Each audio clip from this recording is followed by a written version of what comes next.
नमस्कार। आज मैं आपके लिए लेके आया हूँ tiger for Malgudi by R K Narayan.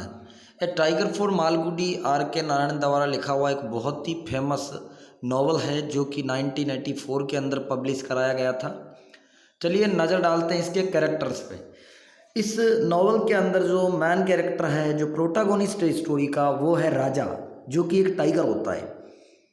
फिर है कैप्टन, जो कि ऑनर होता है कि ग्रांड मालगुडी सर्किस का।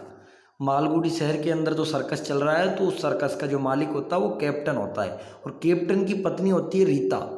फिर है मदन। मदन ये फिल्म बनाता है, डायरेक्टर है, फिल्म डायरेक्टर है। फिर है जग्गू, जो कि उस फिल्म के अंदर एक एक्टर की भूमिका अदा करता है। उसके आगे हैं साथियों अल्फोंसो, जो कि एक मालगुडी के अंदर एक फेमस हंटर है जो शराब भी पिया करता है। और लास्ट में मास्टर। मास्टर ये होता है एक मालगुडी के अंदर रहने वाला बहुत ही फेमस साधु। चलिए कैरेक्टर पर नज़र डालने के बाद में अब मैं आपको इसको प्लॉट और समरी की तरफ लेके जाता हूँ। ध्यान से सुनिएगा साथियों। ये एक टाइगर अपने जवानी के दिनों को याद करता है कि किस तरह से वो भारत के मेम्पी के जंगलों के अंदर बड़े ही आराम के साथ शिकार किया करता था, और प्रत्येक जानवर को वो अपनी ताकत और बल के नाम से डराया करता था। साथियों समय बीतता गया, समय बीतता गया। एक दिन उस बाघ को रास्ते के अंदर एक बाघिन मिल जाती है जो उसे ललकारती है। तो बाघिन के साथ में ये बाघ यानी राजा भयानक तरीके से लड़ाई करता है, और साथियों लड़ाई करने के दौरान दोनों आपस में किसी को हरा नहीं पाते हैं और लहूलुहान हो जाते हैं। तो एक चालाक भेड़िया बीच में आता है, और उस चालाक भेड़िए ने उन बाघ और बाघिन से समझौता करने के लिए कहा है कि आप दोनों सुंदर हो, जवान हो, एक ही जाति से हो, तुम्हें लड़ने की बजाय एक दूसरे से प्यार करना चाहिए। भेड़िए की बात मान करके बाघ और बाघिन ने लड़ना बंद किया है, और अब वो मित्र बन गए हैं। जल्द ही उन्होंने शादी कर ली है। उनके 3 कब्ज बोले तो शावक भी हो गए हैं, और बड़े ही आनंद के साथ वो गुफा के अंदर अपनी शादीशुदा जीवन है उसको व्यतीत कर रहे हैं। साथियों समय के साथ में देखिए क्या बदलाव आते हैं। एक दिन ये बाघिन अपने बच्चों के लिए शिकार पे जाती है और खुद शिकार हो जाती है। खुद शिकार हो जाती है अर्थात मालगुडी गांव के शिकारियों द्वारा उसको मार दिया जाता है। अब बच्चे काफ़ी देर बाद में पापा से बोलते हैं, पिताजी मम्मी आई नहीं, मम्मी आई नहीं। तो बच्चे भी उस माँ की तलाश के अंदर जाते हैं और उन्हें भी शिकारियों द्वारा मार दिया जाता है। अंत में बाघ उनकी तलाश में जाता है तो उसे पता लगता है कि शिकारियों द्वारा उन्हें मार दिया गया है।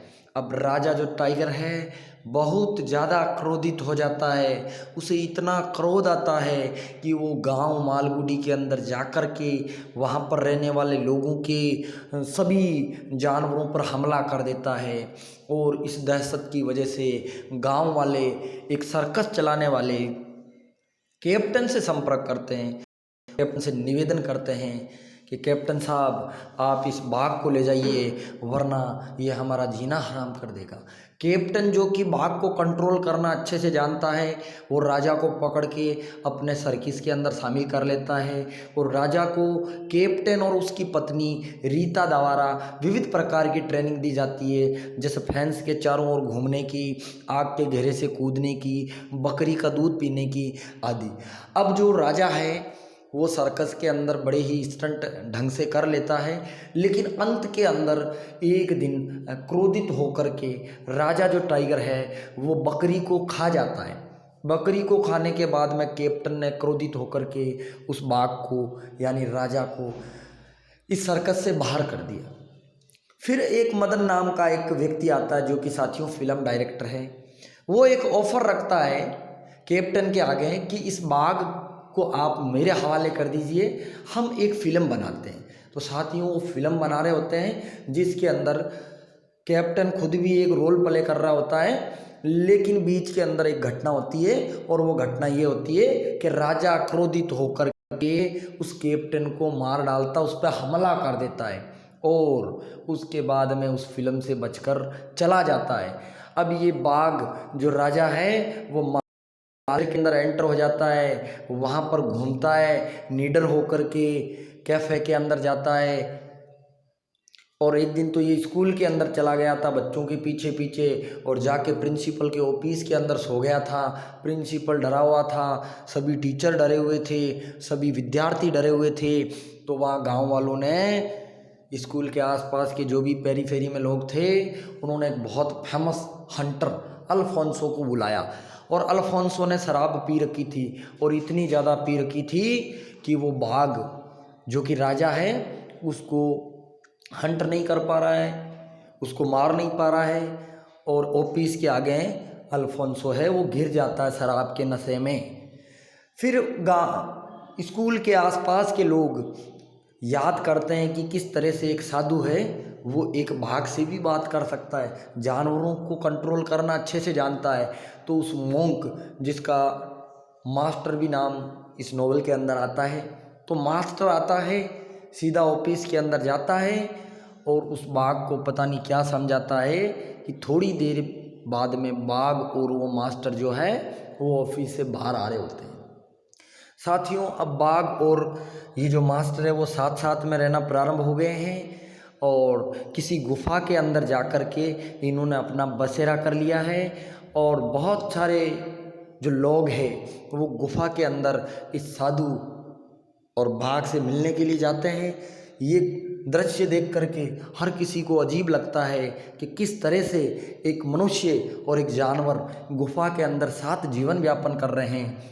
साथियों, बताना चाहूँगा ये साधु के पत्नी और बच्चे भी एक दिन उस गुफा के अंदर आते हैं और निवेदन करते हैं उस साधु से कि आप घर चलिए। लेकिन उस साधु ने यानी मास्टर ने मना कर दिया पत्नी को कि आप मेरी पत्नी थी और ये मेरे बच्चे थे, अब मैं किसी का नहीं हूँ, मैं बाघ का हूँ, राजा का हूँ, राजा मेरा है और हमारी ये गुफा है, बस हम इसके अलावा ज़िंदगी के अंदर कुछ नहीं करना चाहते। साथियों, बताना चाहूँगा राजा जो टाइगर है उसको लेकर के ये मोंक पूरे भारत के अंदर घूमता है और एक अहिंसा का संदेश इस देश के अंदर हर कोने कोने तक फैलाता है। अब समय होने के साथ साथियों मोंक भी बूढ़ा हो गया है, मास्टर भी बूढ़ा हो गया है और ये जो राजा टाइगर है वो भी बूढ़ा हो गया है। अब ये शिकार नहीं कर सकता और ये अपनी केयर खुद नहीं कर सकता। इसलिए मास्टर ने उस बाघ राजा को बड़े ही प्रेम के साथ समझाया है कि बेटा अब तुझे क्या करना है, अब तुझे चिड़ियाघर में चला जाना चाहिए। अब तुम इतने बूढ़े हो गए हो कि खुद के लिए शिकार नहीं कर सकते और अब आपको चिड़ियाघर के अंदर बची हुई ज़िंदगी है उसे व्यापन करनी रहेगी। साथियों, बताना चाहूँगा फिर जो बाघ राजा जो टाइगर है वो इस मोंक की बात को मानता है और जू कीपर के द्वारा इसे गुफा से ले जाके शिफ्ट कर दिया जाता है। लेकिन जाते समय ये अपना जो मास्टर है उस बाघ से बोलता है कि बेटा उस चिड़ियाघर के अंदर बड़े ही प्रेम से रहना, बच्चों को डराना मत और वहाँ पर आने वाले लोगों का मनोरंजन करना।